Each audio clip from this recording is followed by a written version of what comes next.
Hey everybody, welcome back to another CrossFit Open. Are you excited? I'm excited. This is a great workout. So it's not going to be so exciting when we're about 12 or 14 minutes into it, but it's still I think is a great representation of what we're doing. So let's jump right into it. So overall, when I first saw this workout, I was thinking of grip. So you're going to be using your grip on all of these movements, and so if you've been training grip strength and you've been doing a lot of stuff, that's going to be a benefit in this workout. So we just want to make sure that we do a lot of the stuff we're going to talk about here today is going to be revolve around saving our hands and protecting our grip so that we can continue on these later rounds.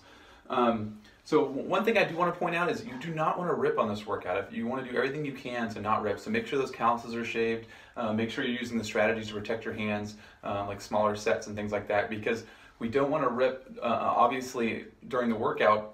Especially if you end up having to repeat it. For some of you who might want to repeat it, I don't really recommend it. But then remember, this is week 1 of the CrossFit Open. So if you keep going and now you have ripped hands, it's going to affect the rest of the Open. So we really want to avoid ripping our hands if possible, especially this early on.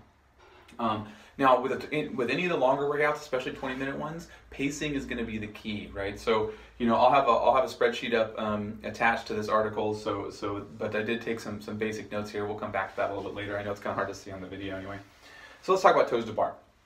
One of the things I'm a big fan of is changing up the grip. So you might go a little bit wider, a little bit narrow. You might do mixed grip and then switch it up, and that's going to help protect your grip and also change the places on your hands where you might end up developing a blister or a rip. They are allowing gloves and gymnastic style grips, or you can tape the bar, but you can't do both. I'm not really sure how that could be beneficial, but I'm sure some people figured out a way to make that an advantage. Just make sure you choose what's good for you. Now, one thing it comes to something like gloves, if you're not used to training with gloves or gymnastics grips, you may not want to experiment with them on this workout. That being said, if you have a little bit of experience or you have somebody who wants to loan you theirs, you can always take them off, right? So even if you start the first couple rounds with the gloves or the grips on, you always have the option of removing them and mid-workout, right? So that's always a benefit as well. Then we've got our we want to do small sets, and so small sets is relative to everybody.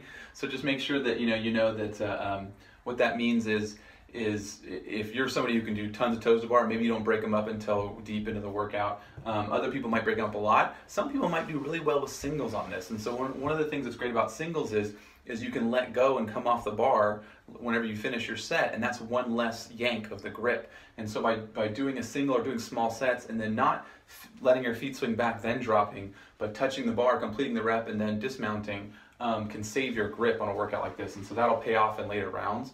So even though you might want to do the first couple rounds unbroken, it's better if you break them up earlier and have less stress on the grip.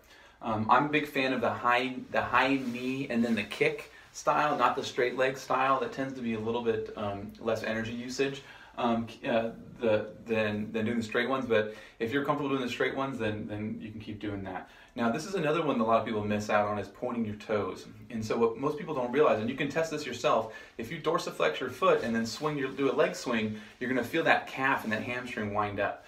By pointing the toes, you'll feel your leg go a lot higher, a lot easier, and so that's going to be a big benefit to in this workout, because you're not having to fight your hamstrings. And that posterior chain is going to be a little bit taxed from the rowing and the cleans. So if we're having to then having to fight to get our legs up, they're going to counteract each other. So if we can point our toes, that's going to help with that. Now, one of the other things is people think, well, don't I have to go farther because of the length of my foot?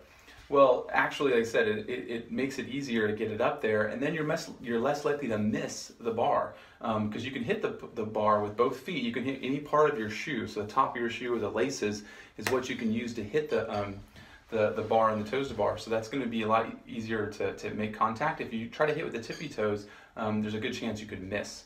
Butterfly toes to bar is probably not an idea for most people if you know what I'm talking about. If you don't know what I'm talking about, don't worry about it.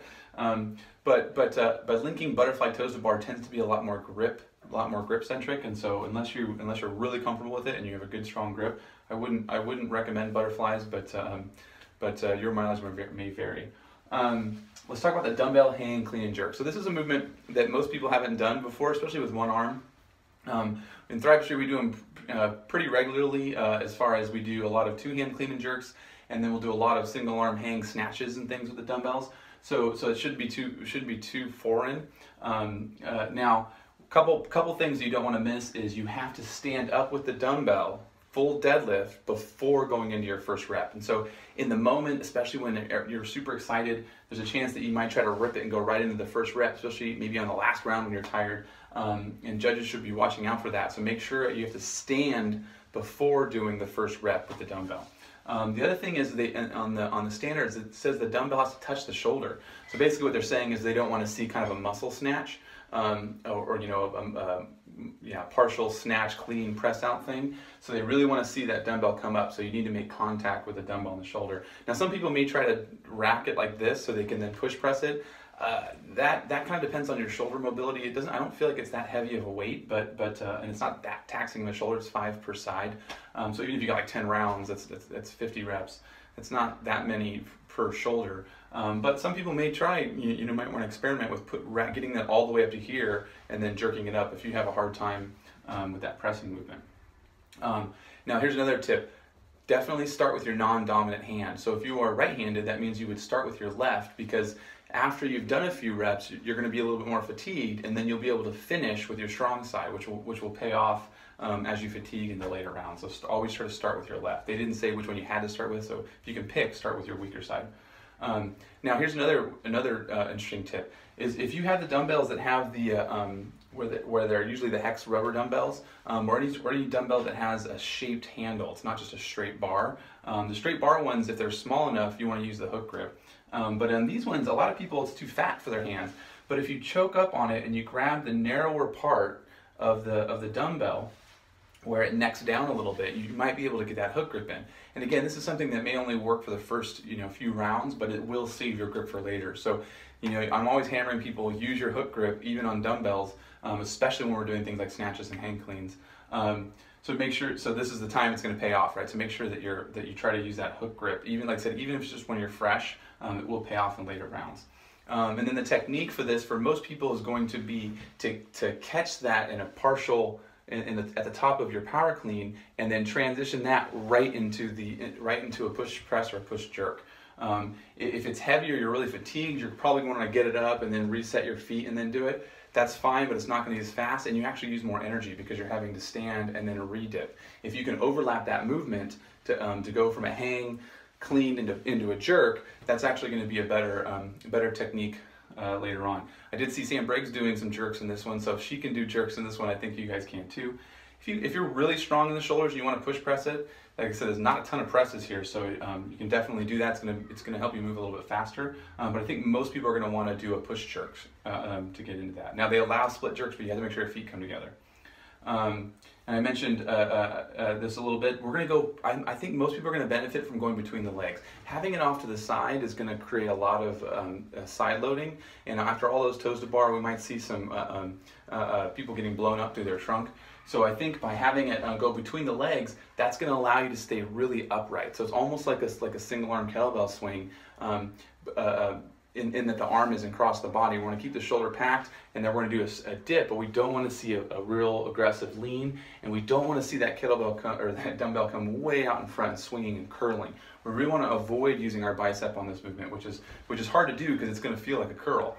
Your body's going to want to curl it, so you're going to want to really make sure that you're using that hip pop, and then even a little bit of a shrug. I know that's not necessarily what we're looking for in Olympic lifts, but in this case, that shrug can come in handy to get it up there. So I like going between the legs. So you have to stand a little bit wider than you normally do, and then really thinking about keeping the elbow straight through the pull so that it comes up on its own. Make sure you get lockout, right? So it's going to be, when you get fatigued, it's going to be real easy to jerk and start lowering it as you stand, and then that's a no rep. So make sure that you're finishing the rep every time and standing tall with it before you go to the next rep. And then careful with the switch. The standard is you have to bring it down below the face or the eyes, I think, before you switch hands. And so again, this is for people who are going really fast. It's only one switch per round, right? When you go from 5 one side, 5 the other. But so there's no point in rushing it. So just bring it down and then switch it out here in front. So you have a good switch, or you might even figure out a way to switch it at the bottom. But I do think most people are going to have the best time if you're going to link all 5 in a row to go here and then go into the next one. Just remember, if you do set these down to rest, when you go to start your next rep, stand all the way up with the deadlift before doing the clean, right? So that you don't get no repped on that. For the rowing, I would make sure the monitors reset to 0 every time. You can set it as the athlete, or your judge can set it for you. So if you communicate with your judge, make sure they know they can reset the rower. The dampener, I would actually set on the little bit on the high side because this is a very short row. That's going to get you there a little bit faster. The lower dampeners are usually for longer efforts, but again, everybody's a little bit different on this, and so a little bit high for you. I'm not saying everybody should be up at like 8 or something like that, or 10, but for most people, it should be a little bit higher than if you were rowing, 2,000 meters or a 5K or something like that. Now, there's also the short pulls to start, and so you'll notice that a lot of experienced rowers, when they first get on the rower, they're going to do a couple short pulls to get the flywheel going and get the fan moving before they finish. And what they're doing is they're pulling that flywheel when it's the most powerful part of their pull, at the peak power of their pull. So the general rule is you would do like a quarter stroke, and then a half stroke, and then a full stroke. And so really, you don't have to be that technical with it, but doing a couple, even just one short pull that's only in the most powerful part of the pull is going to help get that flywheel up to speed that much faster. Now, really watch out for early arm pulls. Again, if you start to bend those arms too soon, that's going to blow up your biceps. Now, I skipped this one, but don't death grip the handle, right? So we're doing toes to bar and these hang cleans. If you get on there and you're squeezing that handle really hard, again, it's just going to blow your grip up that much faster. So kind of have a little bit more of a looser grip on it. If it helps, you might want to put your thumbs over the top, because a lot of times if you put your thumbs around it, it tends to make the hands want to grip. So try to have a looser grip, and so you're saving your hands a little bit. But yeah, watch out for that early arm pull. Like I said, that blowing that bicep up is going to affect the rest of the workout. Now for pacing on this one, I would pace this one a bit fast. So what most people don't know is that if you have somebody row, for example, 12 or 14 calories like this one, and you have them go slow, if you actually transition that to meters, that's more meters than somebody who goes fast. And so this is going to reward people who go a little bit harder on the row. Now, the tendency I think for people would be to kind of go through these too fast and then kind of pace the row at a little bit slower pace. The problem with that is like I said, you'll end up doing more work. You'll end up doing more meters. So you don't want to blow yourself up. This is a long workout.